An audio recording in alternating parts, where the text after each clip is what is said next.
We recently did something of a mini-series looking at the 7 greatest back fours, midfield trios, and attacking trios of all time, and one suggestion that seemed to get a lot of love in the comments section was the idea of taking a look at the 7 greatest dribblers of all time.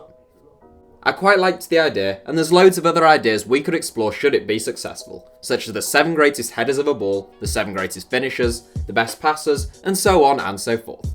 So let us know which, if any, of those ideas you'd like to see in the future, or any others you'd rather see in the comments. Just as a quick prelude, this is a list of the greatest dribblers of all time, so no attribute other than dribbling is taken into account. Longevity has no bearing, we are looking at every player at the absolute peak of their powers, and as we very much need to here, there will be some honourable mentions between first and second place. Here are the 7 greatest dribblers of all time. Roberto Baggio. A player who we very rarely, if ever, seem to have talked about on HITC Sevens in the past, so I'll try to do him justice here. Known as the Divine Ponytail in Italy, Roberto Baggio was a remarkable footballer, with that all too rare ability to get bums off seats and give spectators the idea that something special was about to happen every time he got on the ball. Baggio had exceptional balance, which meant defenders never knew which way he was going to go. He had fantastic close control, and although he didn't possess the searing pace of someone like Ronaldo, he did have tremendous speed over 4 or 5 yards, which tended to be enough to get beyond a player. Arrigo Sacchi said Baggio was so good he wouldn't swap him for Maradona, which is some praise. Described by Michel Platini as a 9.5, Baggio had excellent technique, he was wonderfully two-footed, and above all else, he was endlessly unpredictable. One of the greatest dribblers of all time, he comes in at 7th place for us. Johan Cruyff. With a slim, weak physique and an arrogance about his approach to the game, Johan Cruyff was perhaps the finest mind we've ever had in football. Marco van Basten claimed that Cruyff was already technically perfect as a schoolboy, and that's why he turned his attention to the tactical side of the game. Cruyff was an unpredictable dribbler as well, but he was also a highly efficient one. He knew when to run, when to stand still, when to play the ball, and when to just dance past opposition players. When he did go on one of his mazy runs, there have been few finer players. He had such quick feet even when running at speed, and he had a brilliant knack for slowing down, sucking in a defender, and then bursting past them. Cruyff always made a point of saying that football was a game played with your head and that your legs are just there to help you, but his legs and feet were among the deftest, most technical, and most precise in the sport's history. George Best. Any list in which longevity isn't a factor and peak ability is should lend itself kindly to George Best, and this is no exception. Best wasn't a tactical genius who elevated the level of all those around him like Cruyff, but at his very best, we think he was a slightly superior dribbler of the ball. At a time in the British game where mercurial masters of the ball were often met by force and some pretty rugged challenges, George Best danced past flailing limbs, sometimes beating players, checking back, and beating them once again in the ultimate act of footballing humiliation.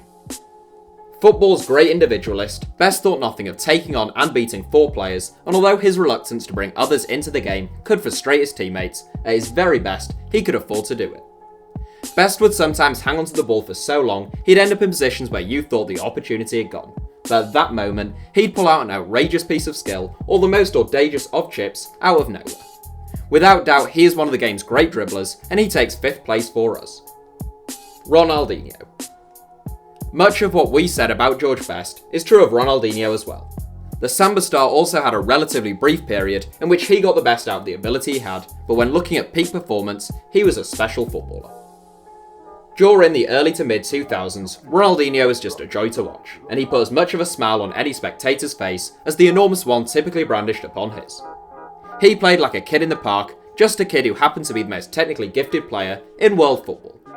Ronaldinho didn't just beat players, he tied them in knots. He pulled off tricks during Champions League games, which most players wouldn't even attempt in training, but he wasn't a mere showboater. His attacking output for more than 7 years was outstanding. David Beckham called Ronaldinho unplayable at his best, and it's difficult to argue with that. He was superb with both feet, his first touch was exceptional, and he could beat players with either speed or technique.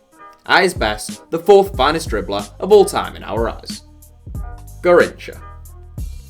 It shouldn't surprise you that there are a couple of Brazilians in this 7. In fact, if anything, it should surprise you that there are only a couple of Brazilians. It may be cliche, but Brazilians have always played the game with a touch of verve, swagger, and joy, based on skill, technique, and often individual brilliance. In this joyous footballing nation, there is one man arguably more synonymous with this style of play than any other, Manuel Francisco dos Santos, better known simply as Garrincha. Nicknamed the joy of the people, Garrincha also had a childish spirit, and his ability with a ball at his feet allowed him to mystify defenders and delight spectators in a single motion. The greatest right winger of all time in our eyes, Garrincha was a magician and an artist, and we rank him third in our list of the greatest dribblers in football history. Diego Maradona. Quite probably the most exceptionally naturally gifted footballer in the history of the game, a very compelling case can be made for Diego Armando Maradona being the greatest dribbler of all time. When El Diego had the ball under the mastery of his left foot, there was little you could do to take it off him. He almost never went into a game without having at least one or two players man-marking him, more often than not tugging on his shirt, snapping at his heels, and doing anything legal or illegal to stop him in his tracks. Maradona was a fierce character though. He was strong, arrogant, and had a burning desire to win, which occasionally boiled over into the illegal on his own behalf. At his best though, during his early years in Argentina, his inspired 7 seasons in Naples, and the apex of his career at the 1986 World Cup, Maradona was simply a force of nature. His touch, technique, dynamism, pace, power and balance was second to none. In full flow, there have been few finer sights on a football pitch. It was 5 feet and 5 inches of explosive footballing genius. Maradona wasn't as two-footed as most of the players in this 7, but his left foot was so good that it didn't matter. Michel Platini famously said that what he could do with a football, Maradona could do with an orange, and he came agonisingly close to topping this 7. The honourable mentions. Closing in on top spot, before we get there, we must take some time out to discuss a handful of honourable mentions. Great dribblers in football are like empty seats when Queen's Park play at Hampden Park. There are a lot of them, and as such, we can only mention those who came closest to making our final 7. We start with the Brazilian Ronaldo, who was arguably a better dribbler than his international teammate Ronaldinho, over the entire course of their careers at least. When it comes to close control and technique when running at speed, Ronaldo is up there with the best of them. During his time at PSV, Barcelona, and Inter Milan before his long-term injuries, Ronaldo was almost unstoppable once he was up and running. Staying with Brazilian centre-forwards, it seems almost criminal that Pelé doesn't feature here, but that's just the way our 7 turned out. Technically, Pelé was as good as anyone, but it was his intelligence when using the ball that set him apart. He could be flamboyant and artistic, but he was often more direct and ruthless, and that's one of the reasons why he doesn't have a reputation as a pure dribbler. Going back to the pre-war era, we have to mention Matthias Schindler, even ahead of Giuseppe Meazza.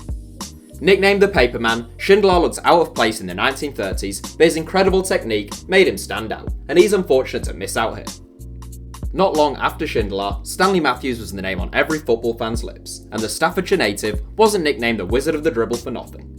In terms of beating a fullback in a wide area, Matthews is the greatest of them all, but his skill set was slightly more one-dimensional than the others in this 7, so he just misses out.